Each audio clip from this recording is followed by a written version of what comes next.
Biological basis of behaviour के lecture number 2 में आज हम सीखने वाले हैं इन सभी चीज़ों के बारे में जो आप देख रहे हैं आपकी स्क्रीन के ऊपर। ये सारी चीज़ें क्या हैं, क्या होती है, पूरा बेसिक से एडवांस लेवल चलते हैं और स्टार्ट करते हैं आज की वीडियो को। तो ये सब चीज़ें हम देखेंगे एंड स्टार्ट करते हैं सीधा सीधा। आपका जो इम्पोर्टेंट पॉइंट है वो है, ये देखिए, ये काफ़ी इंटरेस्टिंग इमेज है। ये पूरा माजरा क्या है, ये पूरा मामला क्या है, देखेंगे हम आज की इस वीडियो, आज के इस लेक्चर नंबर 2 में। Hello everyone, welcome back once again. तो ये जो आपको दिख रहा है स्क्रीन के ऊपर, लास्ट वीडियो में हमने जो पॉइंट टच किया था वो था आपका क्या, इसको हम क्या बोलते हैं, इसको हम बोलते हैं एक न्यूरॉन, यानी कि इसको हम कहते हैं एक तंत्रिका कोशिका।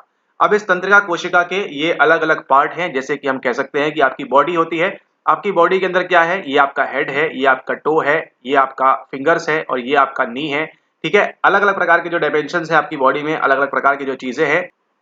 ठीक उसी प्रकार से इस दुनिया में जितनी भी वस्तुएं हैं, जितनी भी चीजें हैं, लिविंग हो नॉन लिविंग हो, हर किसी के अलग अलग बॉडी पार्ट्स, हर किसी के अलग अलग एनाटॉमिकल शरीर की रचनाएं, संरचनाएं होती हैं। उसी को देख रहे हैं आप यहाँ पर स्क्रीन के ऊपर। सबसे इंपॉर्टेंट क्या है, ये जो आपको दिख रहा है ये वाला पोर्शन, यहाँ ब्लैक से कर देते हैं। ये वाला जो पोर्शन आपको दिख रहा है इसको हम क्या बोलते हैं, इसको हम बोलते हैं न्यूक्लियस। तो जो आपका डीएनए वगैरह होता है वो कहाँ मिलता है आपको, ये वाले न्यूक्लियस में मिलता है। सभी सेल्स के अंदर ये मैंडेटरी है, ये जरूरी है कि आपके बॉडी में जितने भी सेल हैं, प्रत्येक अगर वो जीवित है तो उसके अंदर क्या है, उसके अंदर न्यूक्लियस होना जरूरी है। ठीक है, ओके। उसके बाद देखिए यहाँ पे आपको गोल्जी अपरेटस यहाँ दिया है, एंडोप्लाज्मिक रेटिकुलम दिया हुआ है, माइटोकॉन्ड्रिया दिया है। ठीक है, ये भी आपके लिए इंपॉर्टेंट है, प्रोटीन वगैरह का जो काम करता है बॉडी में। ठीक है, इसको हम पावर हाउस बोलते हैं। और ये जो आपको दिख रही है अलग अलग ये जो शाखाएं निकली हैं, ये क्या है, ये आपके डेंड्राइट है। ठीक है, डेंड्राइट की अलग अलग ब्रांचेस हो सकती हैं। और यहाँ पे आपको ध्यान देना है, इसको हम क्या बोलते हैं, ये वाला जो एरिया है इसको हम बोलते हैं सेल बॉडी, यानी कि इसका एक और नाम है सोमा। ठीक है, एनसीईआरटी में देखिएगा आपको मिलेगा सोमा लिखा हुआ। ये जो है इंपॉर्टेंट चीज आपकी, अगेन ये एक्सॉन है, आपका जो अक्षतंतु होता है वो। ठीक है, और यहाँ पर क्या मिलते हैं आपको, यहाँ पर आपको छोटे छोटे इस प्रकार से आपको साइनेप्टिक टर्मिनल्स भी यहाँ पर मिलते हैं। ठीक है, और आपका जो एक्शन पोटेंशियल जो आगे आने वाली सीरीज में कंप्लीट आप देखेंगे वो कहां से स्टार्ट होता है, वो स्टार्ट होता है आपके इस वाले पॉइंट से, जिसको हम बोलते हैं एक्सॉन हिलॉक। ठीक है, तो ऑलरेडी आपको इस सब के बारे में ज्यादा जानकारी मालूम है, तो इसमें डिटेल में बात नहीं करेंगे। डिटेल में हमको जिसके बारे में बात करनी है वहां चलते हैं सीधे। अगर हम बात करेंगे आपके नर्वस सिस्टम में, कल के लेक्चर में हमने क्या देखा था कि एक इंपॉर्टेंट चीज, एक basic building block of matter क्या होता है, वो होता है आपका न्यूरॉन, जिसको आप जानते हैं तंत्रिका कोशिका के नाम से। ठीक है, यानी कि ध्यान देना है, आपके नर्वस सिस्टम में, आपके तंत्रिका तंत्र में एक प्रकार का जो सेल है वो तो न्यूरॉन नर्व सेल है ही। उसी के साथ साथ एक और प्रकार का सेल होता है जिसको हम क्या बोलते हैं, जिसको हम बोलते हैं, नाम इसका पूरा ग्लियाल है, इसको आप ग्लियाल सेल्स भी कह सकते हैं या फिर इसको आप केवल ग्लिया भी कह सकते हैं। ठीक है, तो ये जो ग्लिया है और ये न्यूरॉन्स है, आपके नर्वस सिस्टम में दो प्रकार के फंडामेंटली सेल्स पाए जाते हैं। पहला होता है आपका न्यूरॉन, जिसका फंक्शन आपको मालूम है, इलेक्ट्रिक मैसेज ट्रांसफर करना, सिनेप्टिक ट्रांसमिशन, वो सब चीजें जो है वहां पर न्यूरॉन करता है काम। और ये दूसरे जो होते हैं वो होते हैं आपके यहाँ पर ग्लिया सेल्स। तो सवाल अगर आपसे पूछेगा नर्वस सिस्टम में कितने टाइप के सेल्स कंपोजिट करते हैं या कंपोज हैं, बने हुए हैं, तो आप बोलेंगे दो प्रकार के। पहला आपका ग्लिया है और दूसरा आपका न्यूरॉन है, या दूसरा आपका न्यूरॉन है और पहला आपका ग्लिया है। उसके बाद आगे देखेंगे ये, तो ये जो आपका न्यूरॉन है इसका काम क्या क्या होता है उसके बारे में हम देखते हैं। ठीक है, कोई भी न्यूरॉन है, कोई भी तंत्रिका है, उसके तीन प्रकार के काम होते हैं प्रमुख तौर पर। पहला क्या है, पहला आपको यहाँ पर रिसीव करना। दूसरा क्या है, दूसरा यहाँ पर आपका कंडक्शन है। ठीक है, और तीसरा क्या आएगा आपका यहाँ पर, तीसरा आपका यहाँ पर आएगा ट्रांसमिशन। ठीक है, ध्यान दीजिएगा किसी भी न्यूरॉन का क्या फंक्शन होता है, ये फंक्शन होता है इंपॉर्टेंटली प्रमुख तौर पर, एक तो सबसे पहले वो मैसेज रिसीव करेगा, उसके बाद कंडक्शन होगा और फिर क्या होगा, ट्रांसमिशन होगा। यानी कि मैसेज यहां से आएगा इस वाले न्यूरॉन के पास। ठीक है, ये यहां पर आ गया, ये यहां पर आ गया इस प्रकार से, ये इसका न्यूक्लियस हो गया। यानी कि ये चल रहा है रिसीविंग पार्ट, यहां से उसने रिसीव किया, यहां पर पूरा आपका कंडक्शन का पार्ट चलेगा। एंड देन ये जो आपका अगला वाला न्यूरॉन रहेगा यहां पर इस प्रकार से, ठीक है, इसको क्या करेगा, यहां पर ये ट्रांसमिट करेगा। अब यहां पे किस चीज का ट्रांसमिशन हो रहा है, यहां पर हो रहा है आपका विद्युत इलेक्ट्रो रासायनिक, ये इंपॉर्टेंट है, इलेक्ट्रोकेमिकल सिग्नल्स। ठीक है, इलेक्ट्रोकेमिकल सिग्नल्स यानी कि विद्युत रासायनिक जो आपके आवेग हैं या सिग्नल्स हैं उनकी बात करते हैं। ठीक है, तो जो ट्रांसमिशन है, कंडक्शन है और रिसीव हो रहा है, क्या हो रहा है, इलेक्ट्रो विद्युत रासायनिक सिग्नल, इलेक्ट्रोकेमिकल सिग्नल्स जो है यहाँ पर रिसीव हो रहे हैं, कंडक्ट हो रहे हैं एंड आगे ट्रांसमिट हो रहे हैं। अब उसी के अंदर आपको मालूम है ये अलग अलग शेप के आते हैं, अलग अलग प्रकार के आते हैं, जिसको हम देखने वाले हैं कुछ ही देर के अंदर। अभी देखिए अगर हम बात करेंगे इस न्यूरॉन की, ठीक है, ये एक न्यूरॉन की अगर हम बात करें इस प्रकार से, ये आपका बना हुआ है। ठीक है, ये आपका क्या है, ये आपका न्यूरॉन है, यहाँ पे आपके टर्मिनल बटन लगे हुए हैं इस प्रकार से। ठीक है, ओके। अब ये आपका न्यूक्लियस है। ठीक है, तो ये जो आपको दिख रहा है अब यहाँ पर क्या होती है, इसको हम क्या बोलते हैं, इसको अगर नॉर्मल भाषा में बोले, आम भाषा में बोले तो क्या है, ये हमारे पास एक सेल है, ठीक है, एक सेल है। अब इस सेल की क्या होती है, देखिए इस सेल की होती है एक मेम्ब्रेन, ठीक है, इस सेल की क्या होती है, एक मेम्ब्रेन होती है, जिसको आप जानते हैं किसके नाम से, झिल्ली के नाम से, ठीक है। सेल एक मेम्ब्रेन होती है। जैसे मान के चलिए अगर आपने ये घर बनाया हुआ है, ठीक है, तो घर में देखिए क्या है, पहले यहाँ पर हो सकता है ब्रिक्स लगी होंगी बाहर, ठीक है, ब्रिक्स लगी हैं, उसके ऊपर क्या लगी है, यहाँ पर आपकी सीमेंट लगी होगी, ठीक है। एंड देन क्या हो सकता है, यहाँ पर आपका और जो आपका लगाते हैं, ठीक है, डॉक्टर वो जो आता है फिक्सिट वगैरह, ठीक है, वो सब जो चीजें आप लगा रहे हैं यहाँ पर, ठीक है, वो किस तरह से काम करती है, एक प्रकार से यहाँ पर झिल्ली की तरह, एक मेम्ब्रेन की तरह काम करती है। तभी देखिए बाहर से अगर हवा चलेगी, पानी आएगा तो आपके घर में डायरेक्ट यहाँ पर एंट्री नहीं कर पाता है। क्यों नहीं कर पाता है, क्योंकि यहाँ पर मेम्ब्रेन है जो क्या कर रही है, इसको यहाँ पर रोक रही है। लेकिन इसका ये मतलब तो नहीं ना कि इसके अंदर से दीमक नहीं आ सकती, या इसके अंदर से जो आपका पानी हल्का हल्का जो आता है, आपके घरों में देखा होगा आपने, अगर आप एक आम इंसान है, ठीक है, तो यहाँ पर आपके क्या है, घरों में अंदर पानी आता है, ठीक है, जिसको हम बोलते हैं सीडन के तौर पे, या फिर जो है पानी कहीं गिर रहा है तो हल्की हल्की जो पानी की बूंदे वो सब आती है, वो सब प्रवेश कर जाती है। क्यों, क्योंकि यहाँ पर क्या है, मेम्ब्रेन इसी प्रकार से काम करती है, ठीक है, इसका फंक्शन इसी प्रकार से होता है। अब इसी को समझना है हमको कहाँ पर, इसी को समझना है हमारे सेल के रूप में। अब सेल क्या है, ये आपका घर है, हाउस, उसी हाउस में क्या है, आप जो सीमेंट लगा रहे हैं, ब्रिक्स लगा रहे हैं, मोर्टार जो भी आप लगा रहे हैं, उसी के तौर पर अगर हम सेल में बात करेंगे तो वहां पर हमको क्या देखने मिलती है, वहां पर हमको इसी प्रकार की एक मेम्ब्रेन देखने मिलती है, कोशिका झिल्ली देखने को मिलती है। अब ये देखिए यहाँ पर स्क्रीन में ये जो आपको दिख रहा है ना, ये वाली, ये देखिए, ये वाली, ये और ये वाली जो गोले गोले बने हुए हैं, ओरियो बिस्किट या ओरियो चॉकलेट जैसे है ना, कैडबरी सिल्क वाले जो गोले गोले बने हुए हैं यहाँ पर दिख रहे हैं आपको, ये क्या है, ये आपकी लिपिड बाइलेयर है, ठीक है, यानी कि इसके अंदर यहाँ पे आपको सेल मिलेगा, ठीक है, ये क्या है, एक लिपिड बाइलेयर बनी हुई है, ये क्या है, आपकी सेल मेम्ब्रेन की हम बात कर रहे हैं, ठीक है। और ये किससे बना हुआ है, ये बनता है आपके वसा वाले जो मॉलिक्यूल्स हैं, फैट मॉलिक्यूल्स जो होते हैं, उनसे ये बना हुआ होता है, ठीक है। ओके, अभी यहाँ पे आपको ध्यान देना है, और चीजें आपको दिख रही हैं, ये क्या है, पहला आपका, ये आपका चैनल प्रोटीन है। आई गेस प्रोटीन आपको मालूम है प्रोटीन क्या होता है, ठीक है, आपकी बॉडी में प्रोटीन कितनी महत्वपूर्ण रखता है, कितनी इंपॉर्टेंस है, ये बात आपको आई होप वेल नोन होगी। उसी प्रकार से यहाँ पर क्या है, यहाँ पर सिग्नल प्रोटीन बना हुआ है। तो ये जो आपको दिख रहा है तार टाइप का, यहाँ पर वायर टाइप का दिख रहा है, देखिए सिग्नल जाने के लिए वायर तार की जरूरत पड़ती होगी, ठीक है, यहाँ पर इसको हम क्या बोलेंगे, सिग्नल प्रोटीन बोलेंगे। एंड देन यहाँ पर क्या बने हुए हैं, यहाँ पर आपके चैनल के प्रोटीन बने हुए हैं। इसका भी कुछ फंक्शन है, इसको हम डिस्कस करेंगे आगे अपकमिंग वीडियोस के अंदर। अब यहाँ पर देखिए ये जो चैनल प्रोटीन है, इसका काम क्या है, इसके अंदर से कुछ छोटे छोटे मॉलिक्यूल्स जो है वो पास हो सकते हैं, ठीक है, कुछ छोटे छोटे मॉलिक्यूल्स, कुछ छोटे छोटे अणु जो है वो इसके अंदर से पास हो सकते हैं, सारे नहीं, कुछ सेलेक्टिवली, ठीक है, सेलेक्टिव रहेंगे वहां पर, ठीक है। यानी कि आपके घर में केवल पानी हल्का हल्का रिसते हुए अंदर आ सकता है ना, पूरा का पूरा बाढ़ नहीं आ जाएगी आपके घर पे, अगर ये सब चीजें बनी हुई है, ये पूरी प्रोटीन की अगर आपकी ये लेयर लगी हुई है आपके घर के अंदर, ठीक है, सीमेंट है, ईट लगी हुई है, ब्रिक्स लगी हुई है, तो आपको ये दिक्कत नहीं आएगी, ठीक है। लेकिन कुछ चीजें जैसे दीमक हो सकता है, या फिर सीडन हो सकती है, या फिर काई वगैरह साइड की तरफ से जम सकती है, बहुत ज्यादा पानी में अगर एरिया में रहते हैं आप, तो ठीक है, तो ये सब चीजें आपको देखने मिलेगी। छत के ऊपर भी देखिए आपको जो है गर्मी वगैरह आपको लगती है, वो सब चीजें क्या है, कुछ चीजें जो है ये चैनल प्रोटीन से पास हो सकती हैं, केवल कुछ चीजें, ठीक है। ओके, तो यहाँ पर तो क्या है, केवल मॉलिक्यूल्स पास कर रहे हैं, लेकिन आपको मालूम है एक फंक्शन क्या है, एक फंक्शन है आपके सिग्नलिंग का। तो सिग्नलिंग के लिए क्या काम आएंगे आपके, ये जो सिग्नल प्रोटीन होते हैं यहाँ पर, ये काम आते हैं। यहाँ से क्या होता है, जो आपका सिग्नल वगैरह पास होता है उसमें ये मदद करते हैं। जैसे मान के चलिए यहाँ पे आपको दिख रहा है, यहाँ बाहर से कुछ सिग्नल आया, और ये कब होता है, जब आपकी बाइंडिंग होती है, ये आपको आगे और समझ में आएगा, ठीक है। जैसे ही कोई मॉलिक्यूल आपका बाइंड करता है आके आपके न्यूरॉन के ऊपर, तो यहाँ पे सिग्नल मिला है इसको कि ठीक है अब आपको यहाँ बाइंड होना है। अब ये देखिए इस प्रकार से ऐसे ऐसे करते हुए न्यूरॉन के अंदर घुस जाएगा, ये देख रहे हैं आप यहाँ पर, यहाँ से सिग्नल आया, ठीक है, ये मेम्ब्रेन से होता हुआ इस प्रकार से ये आपके अंदर घुस गया। ये आपका आउटर एरिया है मेम्ब्रेन का, ये आपका इनर एरिया है, ठीक है। तो जो आप पढ़ेंगे आगे जाके सोडियम पोटेशियम चीजें, और यहाँ पर देखिए क्या हो रहा है, ये अंदर जाके आपके न्यूरॉन के इनसाइड में चला गया, ठीक है। ये वाला पोर्शन है आपका अंदर वाला भाग है, ये वाला जो आपका आउटर वाला भाग है, ठीक है। तो मॉलिक्यूल्स कहाँ से आएंगे, बाहर से कुछ अंदर आ सकते हैं, यहाँ से आ जाएंगे, और जो आपका सिग्नल पास हो रहा है वो भी यहाँ से इस प्रकार से यहाँ पर सिग्नल पास होगा, और कहाँ पर आएगा, न्यूरॉन के अंदर में यहाँ पर आपको देखने को मिलेगा, ठीक है। तो आपको यहाँ पर सेल मेम्ब्रेन कोशिका झिल्ली के ऊपर आपको क्या क्या देखने मिलता है, आपको मिलता है यहाँ पर पहला चीज जो है आपकी है यहाँ पर चैनल प्रोटीन, और दूसरी जो आपकी है वो कौन सी है, वो है आपकी सिग्नल वाली। अब यहाँ पर देखिए अगला जो हम देखने वाले हैं वो क्या है, आपके आपके टाइप्स ऑफ न्यूरॉन। एक आपका यूनिपोलर हो सकता है, एक आपका बाईपोलर हो सकता है, एक आपका मल्टीपोलर हो सकता है, और तीसरा आपका हो सकता है यहाँ पर मल्टीपोलर इंटर न्यूरॉन, ठीक है। इस इंटर न्यूरॉन का अलग से काम है, क्या ये सिग्नलिंग में काम करता है, नहीं, इसको अभी हम देखते हैं। पहले बात करेंगे किसकी, पहले बात करेंगे यहाँ पर आपका जो मल्टीपोलर न्यूरॉन लिखा हुआ है यहाँ पर। अब अगर आप यहाँ पर एक बात पर गौर करेंगे, यहाँ पर देखिए अभी जो आपको बताई थी सेल बॉडी भी इंपॉर्टेंट है, वो देखिए यहाँ पर क्यों। अब ये जो आपको एरिया दिख रहा है, ये जो नीले से सर्कल किया हुआ है अभी, ये वाला जो एरिया दिख रहा है आपको, इसको हम क्या बोलते हैं? इसको हम बोलते हैं आपकी सेल बॉडी। जो आपको सेंटर में दिख रहा है वो क्या है? ये आपका हर सेल का देखिए यहाँ पर न्यूक्लियस बना हुआ है, यहाँ पर हर सेल का केंद्रक बना हुआ है, ठीक है। ओके, अब ध्यान दीजिएगा, सेल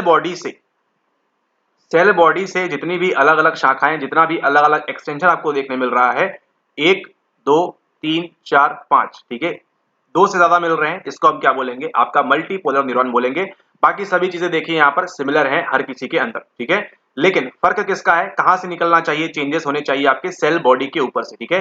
यहां से जो आपको चेंजेस देखने मिलेंगे, ये निकला, ये निकला, ये निकला, ये निकला, ये निकला, ये निकला, ये निकला, ये निकला, ये निकला, तो ये सब जो निकल रहा है सेल बॉडी से, इसलिए इसको हम क्या बोल रहे हैं? इसलिए इसको हम बोल रहे हैं आपका मल्टीपोलर न्यूरॉन। अब यहाँ देखिए, ये जो सेल बॉडी है, यहां से केवल 2 एक्सटेंशन आपके निकल रहे हैं, 2 अलग से चीजें निकल रही हैं। एक आपकी एक्सॉन यहाँ भाग रही है, एक आपकी एक्सॉन यहाँ पर भाग रही है, ठीक है। लेकिन ये एक पहला एक्सटेंशन हुआ, ये आपका सेकंड एक्सटेंशन हुआ, ठीक है। इसलिए इसको हम क्या बोलते हैं? इसको बोलते हैं बाइपोलर न्यूरॉन। आपको पकड़ के क्या रखना है? केवल एक पॉइंट पकड़ के रखेंगे, लाइफ में कभी गलती नहीं करेंगे, और वो क्या है? वो है आपकी सेल बॉडी। एक्सटेंशन कहां से देखना है आपको? हमेशा सेल बॉडी से देखना है कि यहां से कितने एक्सटेंशन निकल रहे हैं। अब यहां देखिए, सेल बॉडी से कोई भी नहीं निकल रहा है, ठीक है, एक भी शाखा यहां से डायरेक्टली अटैच नहीं है, इसलिए इसको हम क्या बोलते हैं? इसलिए इसको हम बोलते हैं आपका यूनिपोलर न्यूरॉन। तो आई होप आपको अभी यहाँ पर 3 प्रकार के न्यूरॉन समझ में आए होंगे। पहला प्रकार कौन सा है आपका? पहला प्रकार है यहाँ पर आपका मल्टीपोलर, ठीक है, बहुध्रुवीय कह सकते हैं इसको, मल्टीपोलर। मल्टीपोलर में क्या है? आपका जो सेल बॉडी है वहां से कई सारे निकलेंगे।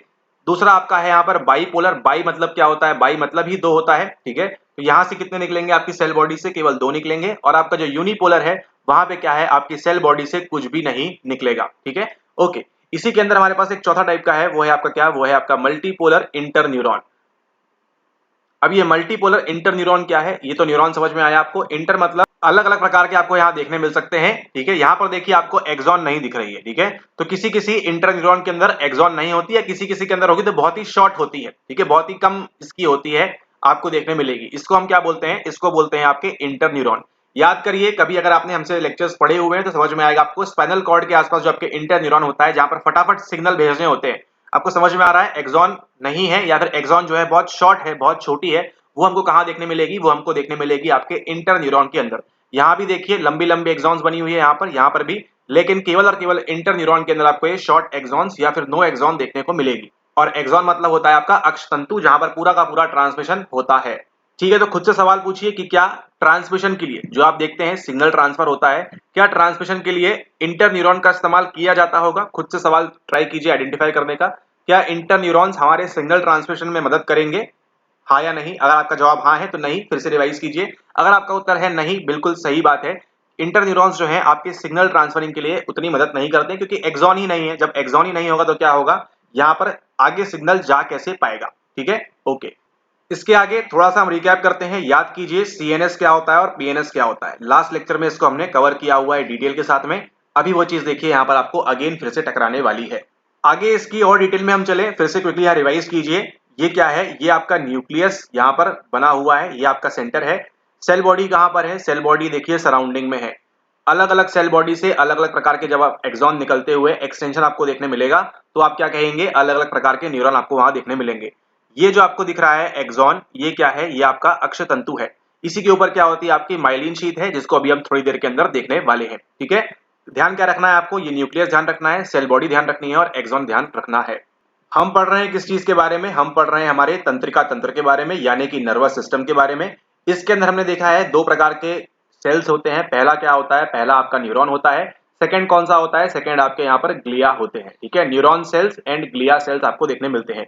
उसी के साथ साथ कुछ आपके क्या होते हैं? यहाँ पर आपके न्यूरल स्ट्रक्चर्स होते हैं, ठीक है।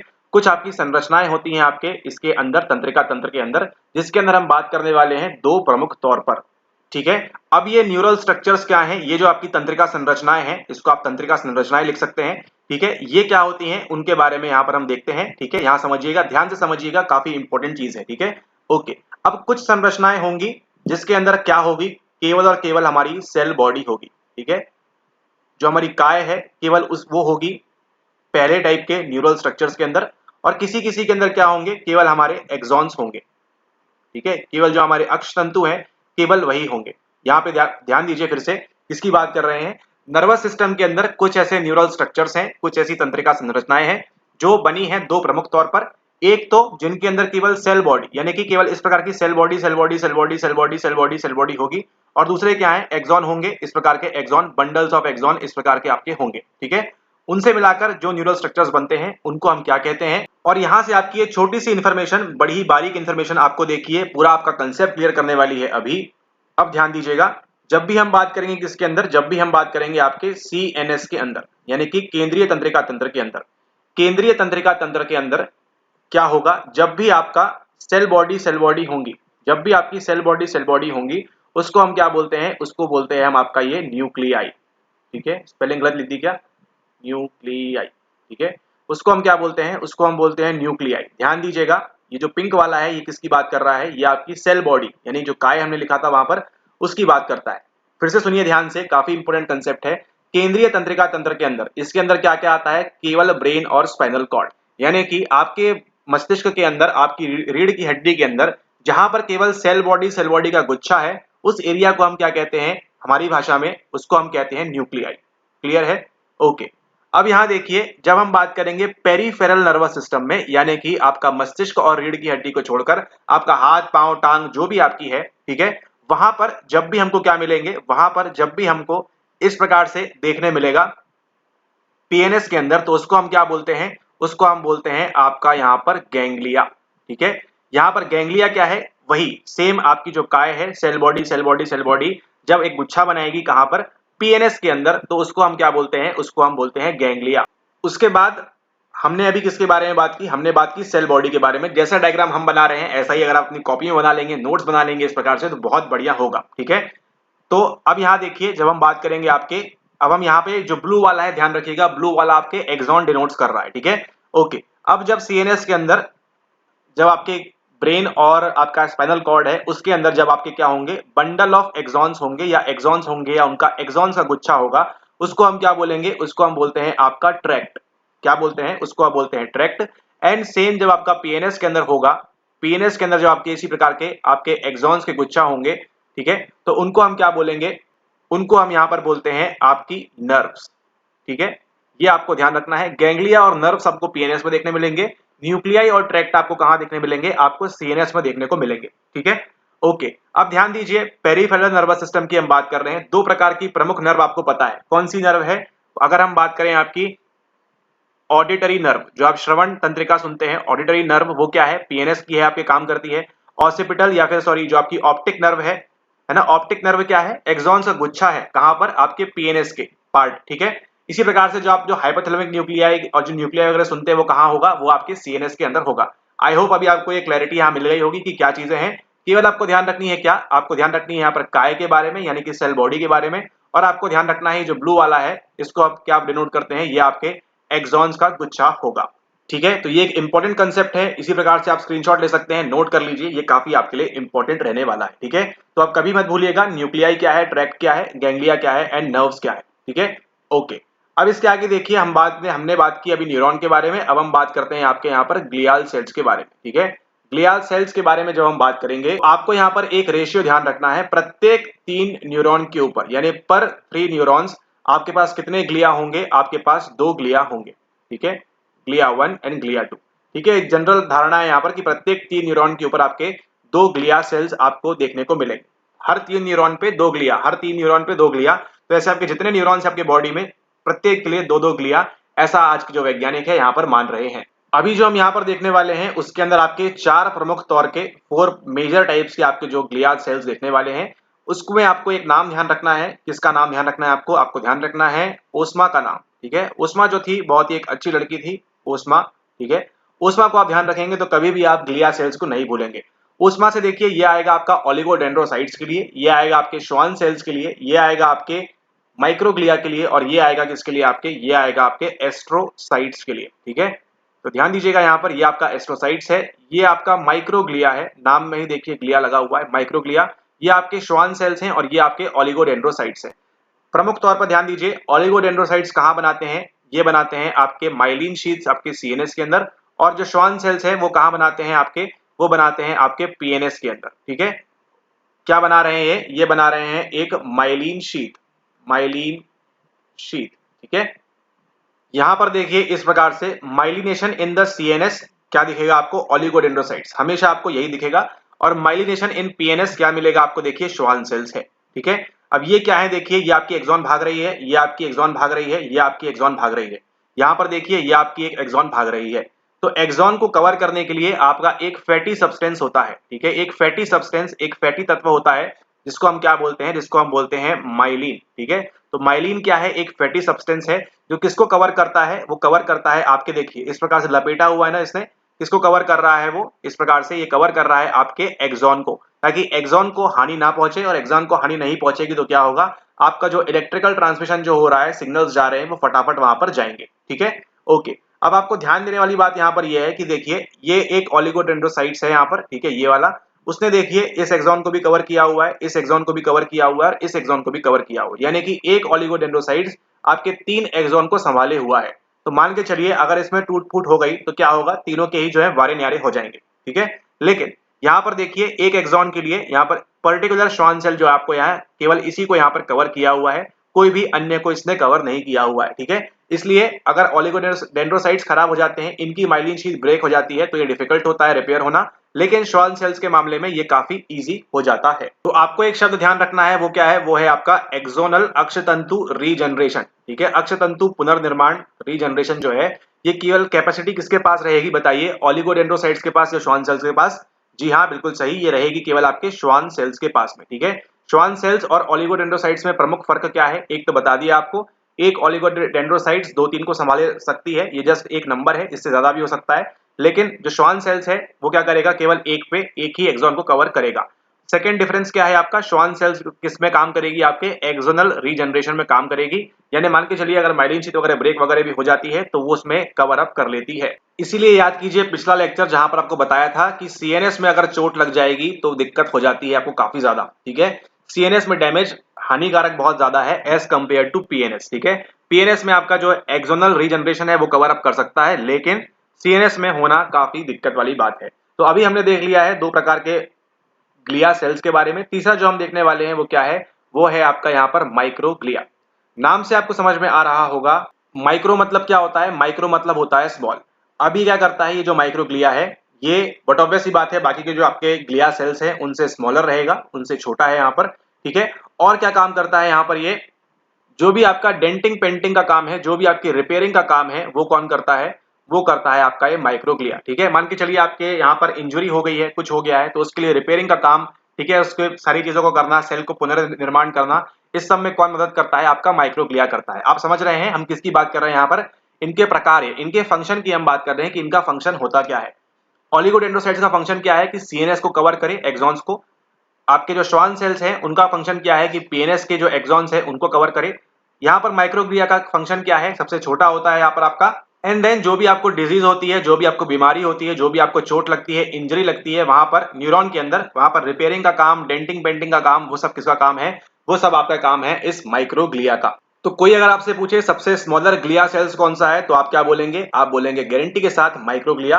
और कोई आपसे पूछे जो हम अगला पढ़ने वाले हैं, सबसे लॉन्गेस्ट या सबसे लार्जेस्ट या सबसे लंबा कौन सा ग्लिया सेल्स है, तो आप क्या बोलेंगे, वहां पर एस्ट्रोसाइट्स बोलेंगे। ठीक है, साइट मतलब थोड़ा बहुत आप अंदाजा लगाइए, जहां भी हम सेल की बात करेंगे वहां आप देखिए हमेशा आपको साइट साइट देखने मिलेगा, लिम्फोसाइट, फेगोसाइट, है ना, साइट साइट यहाँ पे बात कर रहे हैं सेल्स के बारे में। ठीक है, यहाँ पर हम क्या देख रहे हैं अभी, यहाँ पर हम देखेंगे अभी एस्ट्रोसाइट्स के बारे में कि वो कैसा दिखता है। तो ये देखिए यहाँ पर आपने देखा ये आपका ओलिगोडेंड्रोसाइट्स इस प्रकार से है और श्वान सेल्स आपका यहाँ कवर किया हुआ है। अब यहाँ पर देखिए आपको काफी इंपॉर्टेंट और रोचक ये जो है देखने मिलेगा।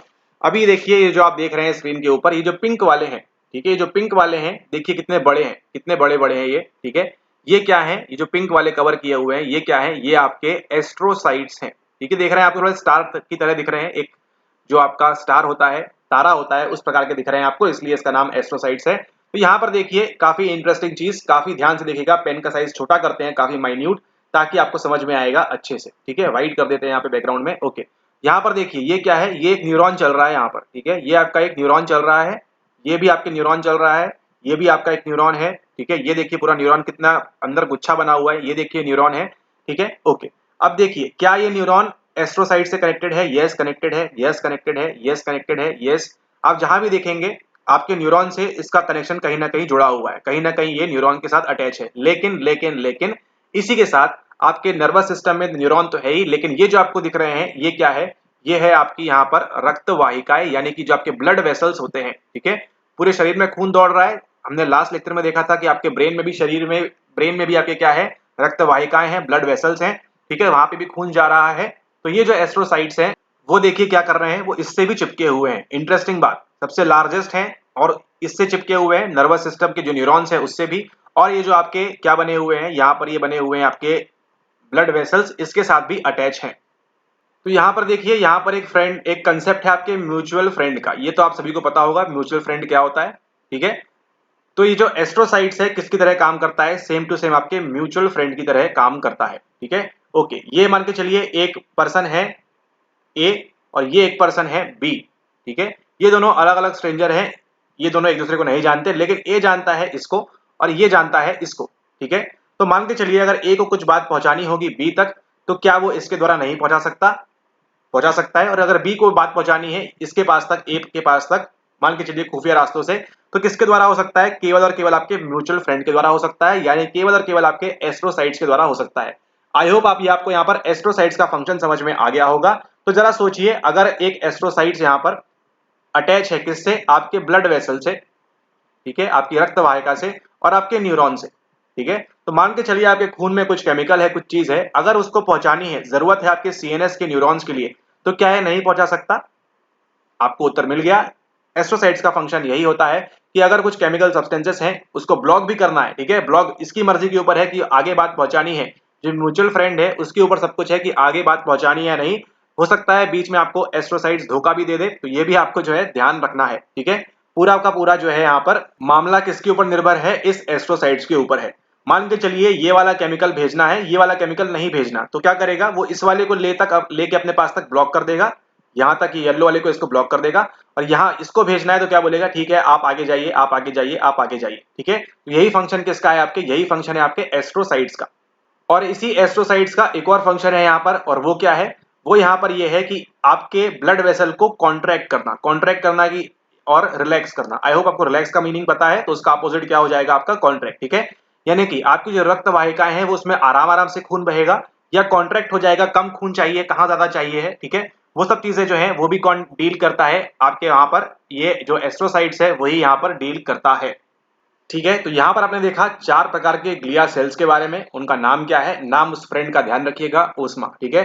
वो म्यूचुअल फ्रेंड कौन सी है, वो म्यूचुअल फ्रेंड आपकी ओस्मा है। ओस्मा क्या एक किसको डिनोट करता है, एस्ट्रोसाइट्स को करता है। माइक्रोग्लिया करता है एम को, ये जो सबसे आपका स्मॉलेस्ट होता है ग्लिया सेल्स, ये जो आपका सबसे लार्जेस्ट होता है एस्ट्रोसाइट्स, ये आपके पीएनएस में माइलिन शीट का निर्माण करता है, और ये आपके ओलिगोडेंड्रोसाइट्स आपके सीएनएस में फॉर्मेशन करता है उस माइलिन शीट का। अब अगला जो हम देखने वाले हैं वो देखने वाले हैं कुछ आपकी न्यूरो एनाटॉमी टेक्निक्स के बारे में, ठीक है। यानी कि न्यूरॉन हम देख तो पा रहे हैं, कैसे देख पा रहे हैं, कहाँ क्या लोकेटेड है, क्या क्या चीजें हो रही हैं, इन सब के बारे में वैज्ञानिकों को, साइंटिस्ट को, जो आपके लोग जांच कर रहे थे, उनको इसके बारे में मालूम कैसे पड़ा कि कितना न्यूरॉन किस प्रकार का होता है, इसका फंक्शन क्या है, क्या चीजें हो रही हैं, क्या नहीं हो रहा है, उसके लिए उन्होंने किस चीज का इस्तेमाल किया।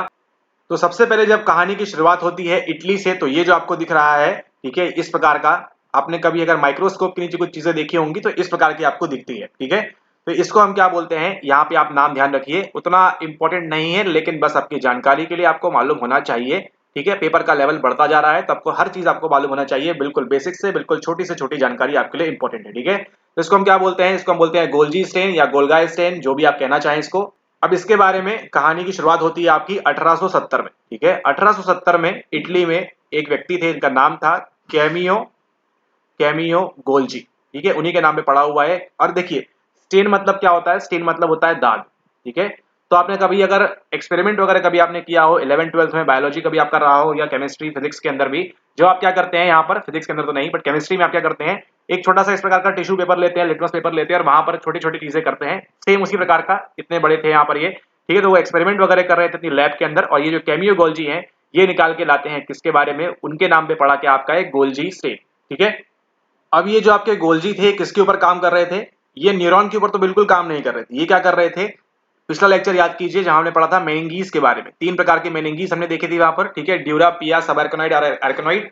तो जो आपके मेनिंगीज हैं उसमें स्टडी कर रहे थे और करते करते गलती से क्या होता है, उनका जो स्टेन है छिटक जाता है, ऐसे आप याद रखिएगा, उसका जो स्टेन है छिटक जाता है और पहली बार हमको जो है न्यूरॉन देखने को मिलता है इस प्रकार से। ठीक है, तो यहां पर आप देखेंगे अगर इस इमेज के अंदर, तो देखिए आपको क्या दिख रहा है, आपको प्रॉपर न्यूरॉन दिख रहा है क्या? नहीं, केवल हमको क्या दिख रहा है, केवल उसका हमको हमको उसका छाया चित्र दिख रहा है। ठीक है, थोड़ी सी हल्की हल्की धुंधली धुंधली हमको जो है कि अच्छा ये हो सकता है, ये एक्सॉन इस प्रकार से, ये एक्सॉन है, ये कनेक्ट हो रहा है, इस प्रकार देख रहे हैं आप यहाँ पर। ये पहली बार हमको देखने मिला, ये न्यूरॉन का स्ट्रक्चर हमको पहली बार देखने मिला कहाँ पर, हमको देखने मिला इस गोल्जी स्टेन की मदद से। ठीक है, काम कर रहे थे किसके ऊपर, मेनिंगीज के ऊपर, जो हमने लास्ट लेक्चर के अंदर देखा था। करते करते गलती से पहली बार न्यूरॉन का जो स्ट्रक्चर है हमको देखने मिलता है 1870 के आसपास। ठीक है, उसके बाद प्रैक्टिस करते करते आज जो है हम गोल्जी स्टेन की मदद से जो बाकी के स्ट्रक्चर है आपके न्यूरॉन के, उसको हम देखने का प्रयास कर सकते हैं इसी स्टेन की मदद से। तो अभी देखिए पहली बार तो हमको ये 1870 में मालूम पड़ा, ठीक है, कैमियो गोल्जी के द्वारा, कि अच्छा ये न्यूरॉन देखिए कुछ इस प्रकार से, ऐसे जो अभी आपने इमेज देखी ऐसा दिखता है। ठीक है, लेकिन इससे समस्या ये आ रही थी कि हम आइडेंटिफाई नहीं कर पा रहे थे कि इस एरिया में कितने न्यूरॉन्स हैं, इस एरिया में कितने न्यूरॉन्स हैं, इस एरिया में कितने न्यूरॉन्स हैं, इस एरिया में कितने न्यूरॉन्स हैं। ठीक है, अब जब हमको ये समझ में नहीं आया कि हमको कितने न्यूरॉन कौन से एरिया में मिलेंगे, कहाँ मिलेंगे, कहाँ नहीं मिलेंगे, इसको जांचने के लिए एक और चीज आती है। तो पहला आपको ध्यान रखना है किसके बारे में, आपको ध्यान रखना है यहाँ पर गोल्जी स्टेन के बारे में। दूसरा आपको ध्यान रखना है कि जब हम देखेंगे कितने न्यूरॉन हमको देखना है, तो उसके लिए लेकर आते हैं क्या, हम लेके आते हैं निस्ले स्टेन। अब बट ऑब्वियस सी बात है, दिमाग लगाइए कहां से आएगा, बट ऑब्वियस सी बात है ये आ रहा है आपके फिर से अगेन जर्मनी से। ठीक है ना, इंटरेस्टिंग। तो ये बात हो रही है आपके अगेन 1880s की।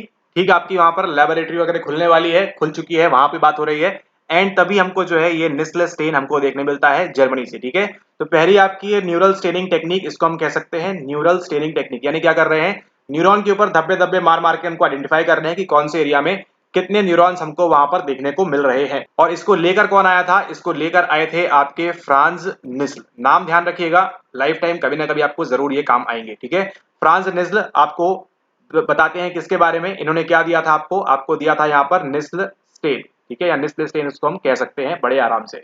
अब इस निस्ल स्टेन के लिए, इस निस्ल स्टेन के लिए जो आपको केमिकल चाहिए होता है उसको हम क्या बोलते हैं, उसको हम कहते हैं आपका क्रेसिल वॉयलेट। ठीक है, यानी कि जो डाई का इस्तेमाल करने वाले हैं हम, ठीक है, वो कौन सी है आपकी, वो है आपकी क्रेसिल वॉयलेट, इस्तेमाल होती है आपके निस्ल स्टेन के अंदर। ठीक है, इससे हम जान सकते हैं कि आपके कौन से एरिया में कितने न्यूरॉन, क्योंकि देखिए होता क्या है, ये अगर आपका न्यूरॉन है, इसके अंदर क्या होगा, इसके अंदर आपका ये यहाँ पर न्यूक्लियस होगा। न्यूक्लियस में क्या होगा, आपका डीएनए आरएनए का फॉर्मेशन होगा। और ये जो क्रेसिल वॉयलेट है, मान के चलिए ये ग्रीन कलर की आपकी डाई है। ठीक है, तो क्या करेगी, जहां जहां पर आपका ये डीएनए वाली चीजें मिलेंगी, वहां वहां पर जाकर क्या कर जाएगी, वह वहां वहां पर जाकर आपकी बाइंड कर जाएंगी। ठीक है, मान के चलिए यहाँ पर और न्यूरॉन की सेल बॉडी बनी हुई है, तो ये निस्ल स्टेन क्या करेगा, केवल वहीं पर जाकर बाइंड करेगा जहां पर क्या होगा, जहां पर आपको डीएनए आरएनए ये जो मॉलिक्यूल है जहां पर भी अवेलेबल होंगे न्यूरॉन के अंदर, वहीं पर बाइंड करेगा। ठीक है, तो मान के चलिए अगर आपने यहाँ पर काफी सारे आपके, मान के चलिए यहाँ पर आपका आयरन है, लोहा है, लोहे की छोटी छोटी कीले हैं, नेल्स हैं यहाँ पर, और मैग्नीशियम वगैरह सब कुछ है। लेकिन आपको केवल क्या आइडेंटिफाई करना है, आपको आइडेंटिफाई करना है, मान के चलिए यहाँ पे 10,000 लगी हुई है, लेकिन आपको क्या आइडेंटिफाई करना है कि हमको केवल आयरन चाहिए है। तो आप क्या करेंगे, ऊपर से आप मैग्नेट के 10 गुच्छे फेंक देंगे आप। ठीक है, तो यहाँ फेंका, यहाँ फेंका, यहाँ फेंका, तो क्या होगा, जहां यहाँ पर वो जाएगा, जिसमें मैग्नेट पे चिपक जाएगा, तो आपको समझ जाएगा अच्छा हमको खिले यहाँ पर फाइंड करने हैं, जो हमको आयरन नेल्स है वो हमको यहाँ पर मिलेंगी। ठीक है, तो लेकिन यहाँ पे आपको क्या समझ में आया कि अच्छा ये जो आपका है, यहाँ पर आपको नेल्स मिलेंगी आयरन की, बाकी आपका सब जो है मैग्नीशियम, प्लास्टिक, ये सब यहाँ पर पड़ा हुआ है, अन्य चीजें। ठीक है, ठीक इसी प्रकार से आपका होता है न्यूरॉन के अंदर भी, जहां जहां पर डीएनए होगा वहां पर ये निस्ल स्टेन जाके चिपक जाएगा और आपको आइडेंटिफाई करने में काफी इजी हो जाएगा। अब जो आप देखने वाले हैं स्क्रीन के ऊपर, और आपको पूरा जो कंसेप्ट है वो क्लियर हो जाएगा। यहाँ पर देखिए क्या लगा हुआ है। ठीक है, यहाँ पे देखिए इसका किसका इस्तेमाल किया है, क्रेसिल वॉयलेट का इस्तेमाल किया है निस्ल स्टेन के लिए। तो यहाँ पर देखिए इस प्रकार से चुंबक फेंका, ये यहाँ पर उसको दिखाई दिया, और देखिए जो आपके घने घने वाले हैं ना, ये जो आपके घने घने वाले हैं, यहीं पर क्या देखने मिल रहा है आपको, यहाँ पर आपको ये न्यूरॉन्स देखने मिल रहे हैं। ठीक है, इतना डिटेल में नहीं, लेकिन आपको ध्यान रखना है कि निस्ल स्टेन का इस्तेमाल किसके लिए किया जाता है, कि कितने न्यूरॉन्स अवेलेबल हैं, कहाँ कहाँ पर लोकेटेड है, उनको आइडेंटिफाई करने के लिए इस प्रकार से हम इस्तेमाल करते हैं क्रेसिल वॉयलेट का। तो अभी हमने जिसके बारे में बात की थी वो क्या थी, वो थी आपकी दाग धब्बा तकनीक, यानी कि स्टेनिंग टेक्निक्स। स्टेनिंग टेक्निक्स में पहला हमने देखा किसके बारे में, कैमियो गोल्जी के बारे में, जिसको हमने जाना गोल्जी स्टेन के रूप में, जहां पे हमको केवल इमेजेस छाया दिखती है, केवल हमको जो है पूरा इमेज नहीं दिखती, लेकिन हमको केवल समझ में आता है कि अच्छा ये आपकी शेडो बन रही है, एक प्रकार से आप ध्यान रख सकते हैं। सेकंड जो हमने देखा वो किसके बारे में था, वो था आपका फ्रांस निस्ल का, आपका निस्ल स्टेन। इसके अंदर जिस एलिमेंट का इस्तेमाल होता है वो क्या है, वो आपका यहाँ पर है क्रेसिल वॉयलेट। ठीक है, ये इंपॉर्टेंट नाम है, ध्यान दीजिएगा, क्रेसिल वॉयलेट का हम यहाँ पर इस्तेमाल करते हैं आपके निस्ल स्टेन के अंदर। ठीक है, ओके। इसके बाद अगर हम आगे चलेंगे, आगे हम बात करेंगे आपकी न्यूरो एनाटॉमिकल टेक्निक के बारे में, जो हमको देखने मिलती है मुख्य तौर पर। उसमें उल्लेख आता है किसके, आपके आता है यहाँ पर इलेक्ट्रॉन माइक्रोस्कोपी का। माइक्रोस्कोप समझ में आ गया आपको, माइक्रोस्कोप, माइक्रोस्कोपी, बस यही यहाँ पर काम होने वाला है। जिससे हमको क्या मिलेगी, हमारा जो तंत्रिका संरचना है, हमारी जो तंत्रिका संरचना है, जो हमारा न्यूरोनल स्ट्रक्चर है, उसके बारे में हमको डिटेलिंग और मालूम पड़ेगी किसके द्वारा, इस इलेक्ट्रॉन माइक्रोस्कोपी के द्वारा। अब यहाँ पे हम सीखते हैं ये इलेक्ट्रॉन माइक्रोस्कोपी काम कैसे करती है। मान के चलिए आपके पास एक स्लाइस है, यहाँ पे एक पेट्री डिश है आपके पास यहाँ पर। ठीक है, इसके ऊपर क्या है, यहाँ पर आपका एक क्या रखा हुआ है, एक आपका न्यूरल टिश्यू यहाँ पर रखा हुआ है। ठीक है, आपका एक न्यूरल टिश्यू यहाँ पर रखा हुआ है इस प्लेट के ऊपर। अब ये जो आपका न्यूरल टिश्यू है, इसके ऊपर हम क्या लगाएंगे, इसके ऊपर हम लगाएंगे आपका इलेक्ट्रॉन एब्जॉर्बिंग सब्सटेंस। ठीक है, यानी कि जैसा भी हमने मैग्नेट का एग्जांपल देखा था, सेम वैसा ही, लेकिन अब जो पदार्थ हमारे पास है, जो सब्सटेंस हमारे पास है, वो क्या है, वो है आपका इलेक्ट्रॉन एब्जॉर्बिंग सब्सटेंस। यानी कि इसके ऊपर हम ऐसा कुछ सब्सटेंस लगाएंगे जो किसको एब्जॉर्ब करेगा, जो एब्जॉर्ब करेगा इलेक्ट्रॉन को। ठीक है, ऐसा सब्सटेंस लगा देंगे इसके ऊपर हम, जो किसको एब्जॉर्ब करेगा, एब्जॉर्ब करेगा इलेक्ट्रॉन को।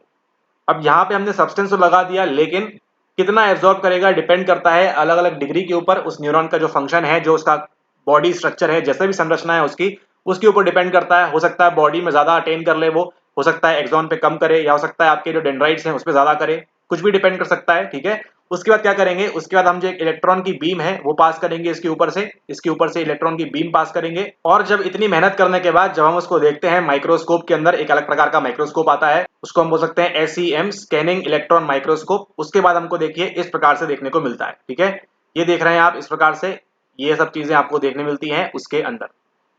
तो यहाँ पर देखिए जो आपका ग्रीन वाला है, ये जो ग्रीन वाला है ये क्या है, ये आपकी सेल बॉडी है। ठीक है, जो काय बोलते हैं वो है आपकी। और इस सेल बॉडी पे देखिए क्या क्या लगा हुआ है, ये टर्मिनल बटन्स है। ठीक है, अलग अलग न्यूरॉन के देखिए आ रहे हैं यहाँ से, ये सब क्या है, ये सब आपके टर्मिनल बटन्स हैं। कहाँ पे अटैच है, आपकी इस वाली सेल बॉडी के ऊपर है। ठीक है, तो ये सब हमको देखने मिलता है डिटेल में कहाँ पे, हमारी जो इलेक्ट्रॉन माइक्रोस्कोपी है। एक कौन सी तकनीक है आपकी, न्यूरो एनाटॉमिकल टेक्निक। तो अभी तक हमने कितनी न्यूरो एनाटॉमिकल टेक्निक देख ली है, अभी तक हमने देख ली है तीन। तीन में से आपकी दो स्टेनिंग वाली है, गोल्जी स्टेन, निस्ल स्टेन, और तीसरी वाली जो हमने देखी वो है आपकी इलेक्ट्रॉन माइक्रोस्कोपी। अब जो हम देखने वाले हैं लास्ट पॉइंट आज का, वो क्या है, वो है हमारी यहाँ पर न्यूरॉन ट्रेसिंग टेक्निक। ठीक है, अभी हम क्या करने वाले हैं, यहाँ पर हम ट्रेसिंग का काम करने वाले हैं, ट्रेस करने वाले हैं। किसको ट्रेस करेंगे, आइए उसको देखते हैं।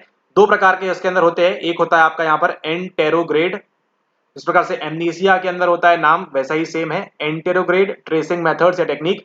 और दूसरा जो आपके पास है वो है आपके पास यहाँ पर रेट्रोग्रेड। ठीक है, दूसरा जो आपके पास है वो है आपका रेट्रोग्रेड। अब इसके बीच क्या फर्क है वो आपके लिए जानना काफी ज्यादा इंपॉर्टेंट है। अगेन इन दोनों के बीच डिफरेंस क्या है, पहला अगर हम देखें, ए से आपको ध्यान रखना है, ए बात करेगा किसकी, अवे के बारे में। ठीक है, अवे यानी कि दूर जाना, और रेट्रो बात करेगा रीच होना, रीच यानी कि इन मतलब अंदर जाना। अब कहाँ अंदर जाना है उसको, सेल बॉडी, हमारा सेंटर क्या रहेगा, सेल बॉडी। ठीक है, तो अगर आपको इस इमेज से समझ में आ रहा है तो आपको बहुत जल्दी समझ में आ जाएगा कि क्या होने वाला है। सेल बॉडी से अवे क्या चीज जाती है, सोचिए जरा क्या जाता है, वो जाता है आपका एक्सॉन। और सेल बॉडी के अंदर भी आपका ऑलमोस्ट यहाँ पर एक्सॉन या कुछ चीजें आ रही हैं। ठीक है, तो जब हमको ट्रेस करना होगा किसी भी चीज को, हमको जब ट्रेस करना होगा कि सेल बॉडी से एक्सॉन का पाथ कहाँ है, एक्सॉन कहाँ कहाँ जा रहा है, तो वहां पर हम किसका इस्तेमाल करेंगे, वहां पर हम इस्तेमाल करने वाले हैं एंटेरोग्रेड ट्रेसिंग मेथड का। सेल बॉडी से एक्सॉन कहाँ जा रहा है उसका पाथ जानने के लिए हम इसका इस्तेमाल करेंगे। और एक्सॉन से लेकर सेल बॉडी तक जो जा रहा है उसके लिए किसका इस्तेमाल करेंगे, हम रेट्रोग्रेड का काम करेंगे। ठीक इसी प्रकार से आपकी अलग एक और यूनिट में होता है जहां आप पढ़ते हैं बॉटम अप प्रोसेसिंग के बारे में, और आप पढ़ते हैं टॉप डाउन प्रोसेसिंग के बारे में। आगे आने वाले लेक्चर्स में आपको अलग यूनिट के वो भी देखने को मिलेगा। तो जो बॉटम अप प्रोसेसिंग का कंसेप्ट है और जो आपके टॉप डाउन प्रोसेसिंग का कंसेप्ट है, सेम ऐसा ही यहाँ पर भी अप्लाई होता है, बस थोड़ी सी आपकी जो टर्मिनोलॉजी है, जो शब्द है, वो केवल डिफरेंट है। ठीक है, तो यहाँ पर देखिए ये सेल बॉडी से कहां जा रहा है, दूर की तरफ जा रहा है, इसको हम क्या बोलेंगे, इसको हम बोलेंगे एंटेरोग्रेड ट्रेसिंग। और ये आपका सेल बॉडी के अंदर आ रहा है, इसको हम क्या बोलेंगे आपकी, इसको हम बोलेंगे आपकी रेट्रोग्रेड ट्रेसिंग। अभी जो आपको इंजेक्शन दिख रहा है इसके बारे में हम बात करते हैं कि क्या पूरी प्रक्रिया होती है। कंसेप्ट केवल इतना सा है, एंटेरोग्रेड यानी कि सेल बॉडी से दूर जाएगा, और रेट्रोग्रेड यानी कि सेल बॉडी के अंदर आएगा। ये हम बात कर रहे हैं आपकी न्यूरो एनाटॉमिकल ट्रेसिंग मेथड्स के बारे में। पहले बात करेंगे हमारे एंटेरोग्रेड के बारे में। अब यहाँ पर देखिए एंटेरोग्रेड के अंदर क्या होगा, आपका जो एंटेरोग्रेड है उसके अंदर आपकी बॉडी में जो इन्वेस्टिगेटर है वो क्या लगाएगा, वो एक इंजेक्शन लगाएगा।